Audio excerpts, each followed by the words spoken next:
नमस्कार। न्यूज के चौधरी में आप सबका स्वागत है। मैं वीरेंद्र चौधरी एक बार फिर से आपके सामने हाजिर हूं एक नए सवाल के साथ।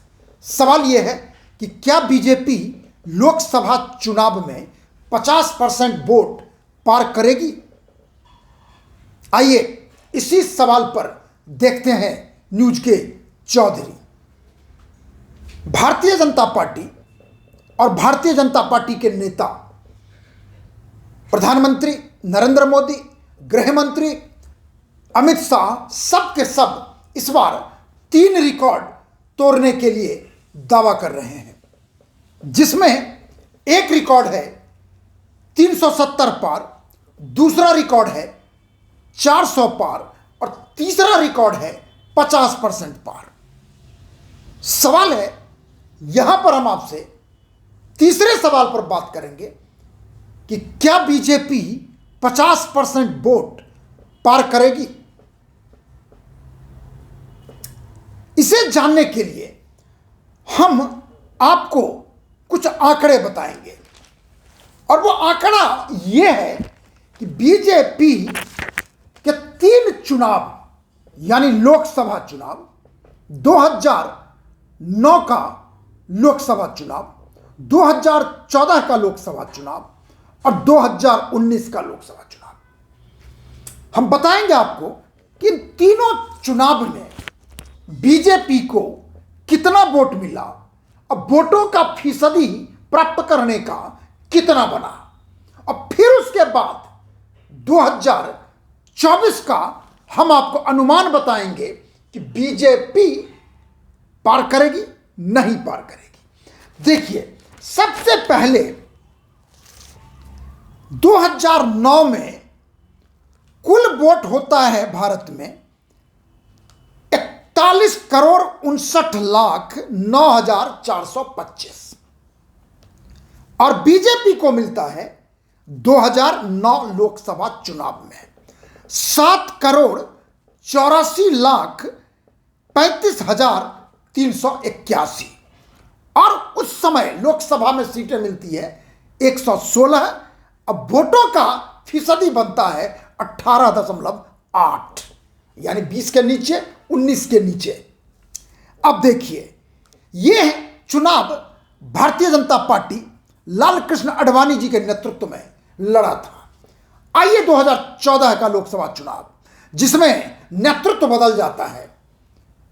नरेंद्र मोदी तत्कालीन मुख्यमंत्री गुजरात के भारतीय जनता पार्टी का नेतृत्व कर रहे हैं और 2014 के लोकसभा चुनाव में कुल वोटर जो वोट डालते हैं उनकी संख्या होती है 54,68,01,604। अब देखिए कितना बड़ा बदलाव होता है। बीजेपी को मिलता है 17,16,57,549, यानी 2009 से यदि आप देखें तो सीधे सीधे लगभग 10 करोड़ वोटों का इजाफा होता है बीजेपी के खाते में और उसका असर पड़ता है सीट पे और वोट फीसदी पे। देखिए, 2014 में 282 सीटें मिलती है बीजेपी को, अब वोटों का फीसदी बढ़ के हो जाता है 31.3, यानी 1984 के बाद 30 वर्षों के बाद पहली बार कोई पार्टी स्पष्ट बहुमत जीत के सरकार बनाती है और 2014 में सरकार बनाते हैं प्रधानमंत्री नरेंद्र मोदी स्पष्ट बहुमत के साथ। अब आइए 5 साल बाद फिर से 2019 लोकसभा चुनाव, कुल वोट वैलिड वोट होता है जो चुनाव में लोग डालते हैं 60,66,28,498। बीजेपी को कितना मिलता है? 22,90,78,370 और सीटें मिलती है 303। अब वोटों का फीसदी बढ़ के हो जाता है 37.7 यानी लगभग 38%। अब देखिए 2014 से 2019 में बढ़ोतरी होता है 21 लोकसभा सीटों का, अब वोटों का बढ़ोतरी होता है लगभग 7%। और यदि कुल वोट देखेंगे आप तो 2014 में जितना मिला और 2019 में उसको तुलना करेंगे, जोड़ घटाव करेंगे, तो वोट मिलता है लगभग बीजेपी को 6 करोड़ ज़्यादा, यानी 5,74,20,821।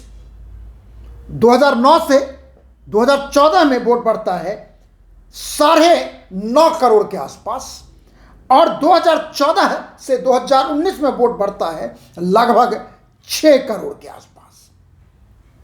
सवाल है कि ये जो बढ़ोतरी है 3 चुनाव का, अब असली सवाल है कि 2024 में क्या बीजेपी 50% वोट पाएगी? अब सुनिए आप, 2024 में कुल वोटर है भारत में 97 करोड़ के आसपास,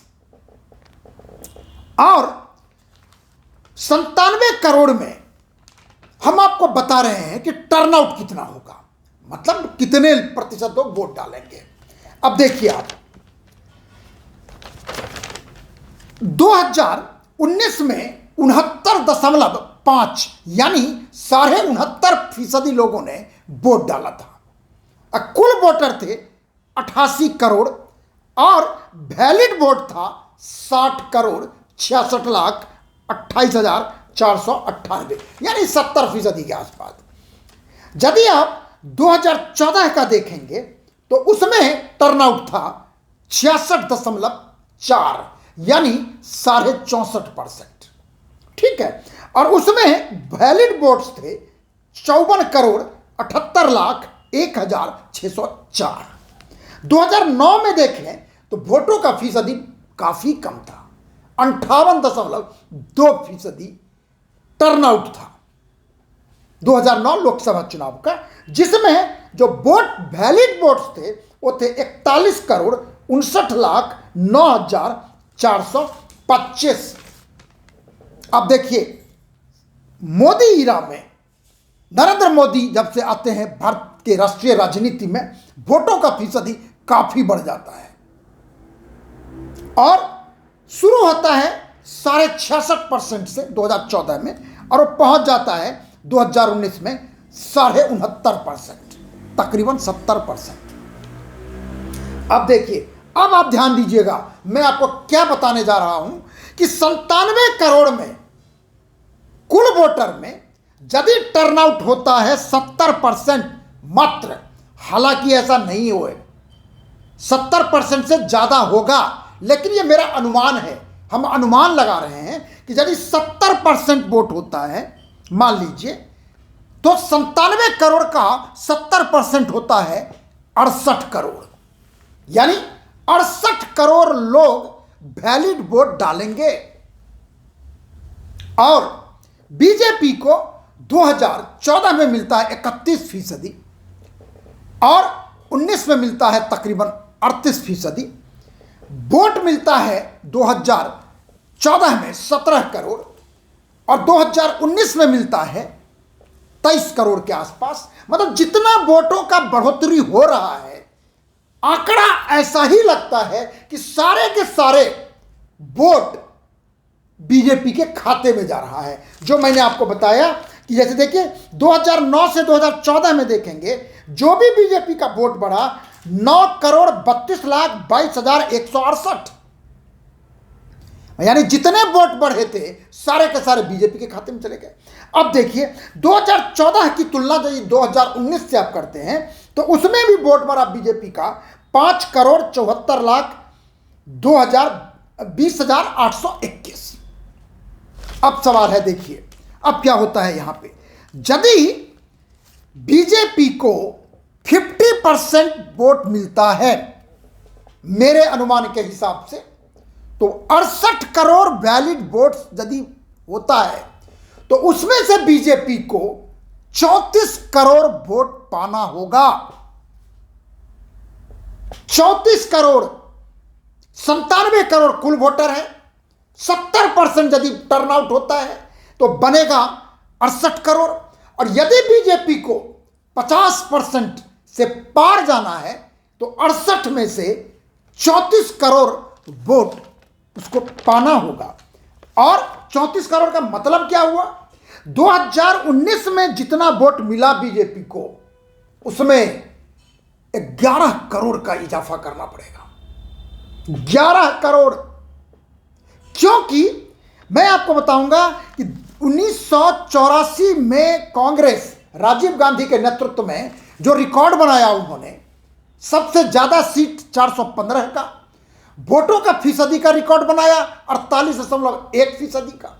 आपको मैं आंकड़ा बताता हूं कि 1984 में टोटल वोट जो लोगों ने डाला था, वैलिड वोट्स की बात कर रहा हूं मैं, 25 करोड़ 62,94,963। टर्नआउट था 64%। और कांग्रेस को कितना मिला था? 25 करोड़ 62 लाख में से 12 करोड़ 1,07,044। यानी यदि कांग्रेस को 12.5 करोड़ मिल गया होता 25 में से 1984 में, तो रिकॉर्ड हो जाता 50% पार। लेकिन वो हुआ नहीं। लेकिन 48.1% का जो रिकॉर्ड है, 17 बार हम लोकसभा चुनाव कंडक्ट करा चुके हैं, वो रिकॉर्ड आज तक टूटा नहीं है। इसलिए कहा जा रहा है कि अब की बार भाजपा 50% पार, यानी 1984 को रिकॉर्ड को बीजेपी तोड़ेगी। अब मेरा सवाल यह है, जैसा मैंने आपसे कहा कि यदि बीजेपी 22 करोड़ 90,78,370 वोट में, जो 2019 का वोट है बीजेपी का, उसमें यदि 11 करोड़ वोट जोड़ पाती है तो मान के चलिए कि बीजेपी 50 पार हो जाएगा। और जैसा आंकड़ा आप देख रहे हैं, आंकड़ा भी इस तरह का है कि 2009 में बीजेपी को मिलता है 18.8 वोट, 2014 में मिलता है 31.3 और 2019 में मिलता है 37.7, यानी 38। अब यदि 38 में आप 12 जोड़ेंगे तो वो 50 पर पहुंचेगा। तो मेरा अनुमान है कि यदि बीजेपी 11 करोड़ वोट, 10 करोड़ से ज्यादा 11 करोड़ वोट पाती है, निश्चित रूप से प्रधानमंत्री नरेंद्र मोदी और बीजेपी 48% के रिकॉर्ड को तो तोड़ेगी ही तोड़ेगी। लेकिन सबसे बड़ी बात यह होगी, आज तक के भारत के इतिहास में 50% वोट पाने वाली पार्टी भाजपा बनेगी, और वो भी प्रधानमंत्री नरेंद्र मोदी के नेतृत्व में। इसलिए हमारा अनुमान यही है कि यदि बीजेपी 11 करोड़ वोट पाती है तो मान के चलिए कि 50% वोट का जो रिकॉर्ड है, रिकॉर्ड तो 48 का ही है, एक नया रिकॉर्ड बनाएगी बीजेपी 50% पार। यह मेरा अनुमान है। और परिणाम तो आएगा लोकसभा चुनाव के बाद, फिर हम परिणाम देखेंगे, फिर हम कहेंगे कि बीजेपी 50 पार हुई या ना हुई। तब तक हम करेंगे इंतजार। आखिर में यदि आपको यह कार्यक्रम अच्छा लगता है तो इसे आप लाइक करें, शेयर करें, यदि कुछ कहना चाहते हैं तो कमेंट सेक्शन में जाके अपनी बात जरूर लिखें। और आखिर में मेरे YouTube चैनल को आप लोग सब्सक्राइब जरूर करें। आपसे आग्रह है, आपसे निवेदन है। बहुत बहुत धन्यवाद। शुभ रात्रि, नमस्कार।